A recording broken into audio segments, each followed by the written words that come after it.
My name is Nicole Christopher, and this is my husband, Jamal. We are from Louisiana, both, and we have been married for almost 2 years. And we've been coming to Manna. I have been coming for about 4 years, and he's been coming for about 2 years. I was invited to Manna the summer of 2021 by a coworker that's in my unit.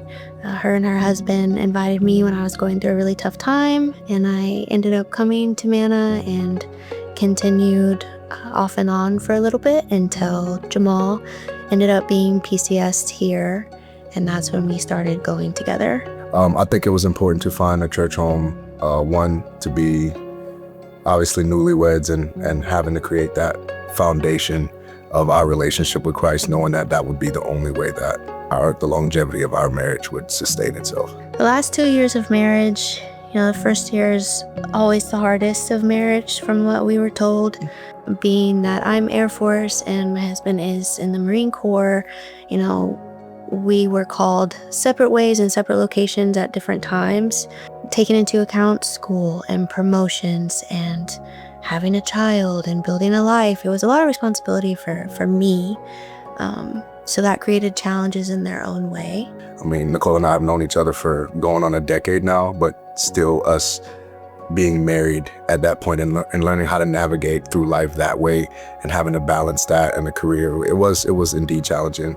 But I still think we managed to kind of find a good way through it, find our balance the way that we were supposed to, and then parenthood hit, and then that was a completely, like not a curveball, but completely new for both of us. So it seemed like the moment Jamal and I really found our groove with work and school and home life is when God was like, "You're ready. We're gonna spin you for a whirl, right?" And so we found out I was pregnant and that we were having a little boy. And so April 1st of 2024 is like the craziest April Fool's joke you could ever have, to just wake up and say, "I'm gonna go get a stress test," and then they let you know you're not going home. You're staying right here. And so 60 hours later. 60 hours later. And, an unplanned way of delivering, we had our baby Ezekiel. He was born healthy as can be, a little early, but also a little chubby. And that's when our next season started. So we went from workers to leaders to husband and wife to parents. The scariest thing and the most amazing thing simultaneously that I think we've ever done. Mm-hmm. Easily. Ezekiel is smart and handsome and a lover boy who gives kisses all the time. But Ezekiel also had his appointment to meet with God earlier than us, and we understand that. He passed away in December of last year from pneumonia, unexpectedly. And so now we're in a different season. We're still everything that we were before. We're still workers. We're still supervisors and leaders. We're still husband and wife, and we're still parents. But we are also figuring it out one day at a time. I think one thing that we've learned is important is that we're gonna grieve differently, but we don't allow each other to grieve separately. We meet each other where the other person is, and that's been really helpful.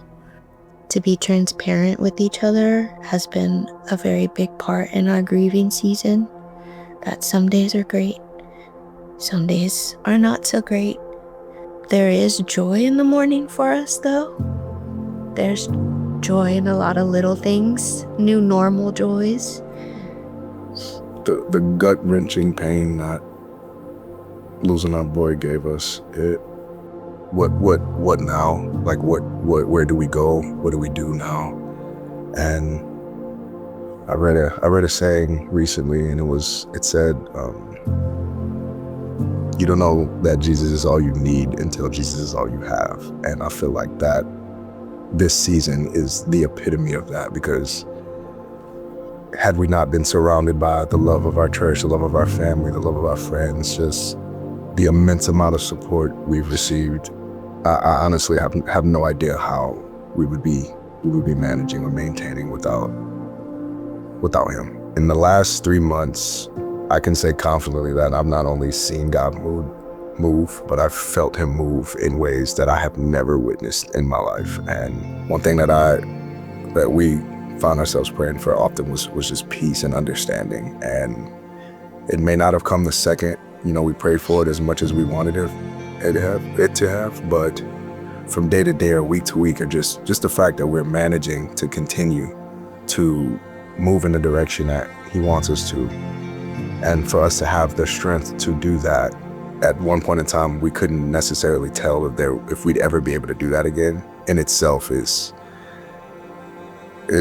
pretty much unexplainable to me. But small groups, it's all pivotal in our healing factor, and it's what's getting us through.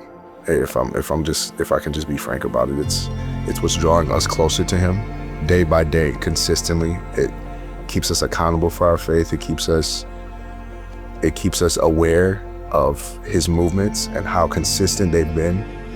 Waking up and making that decision every day, God, today, I'm not going to be angry at you.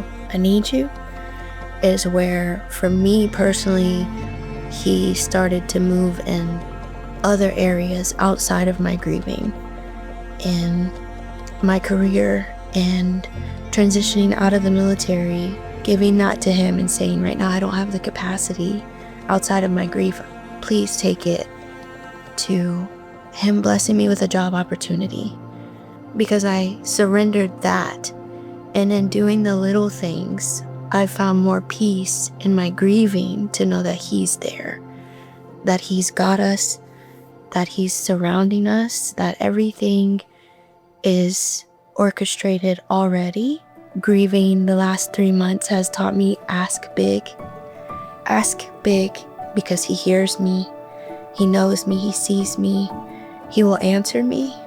I have more good days than I do bad days, and that when the bad days come, they are going to be heavier, but I still have that comfort at the end of the day when I can lay down and actually find peace and rest.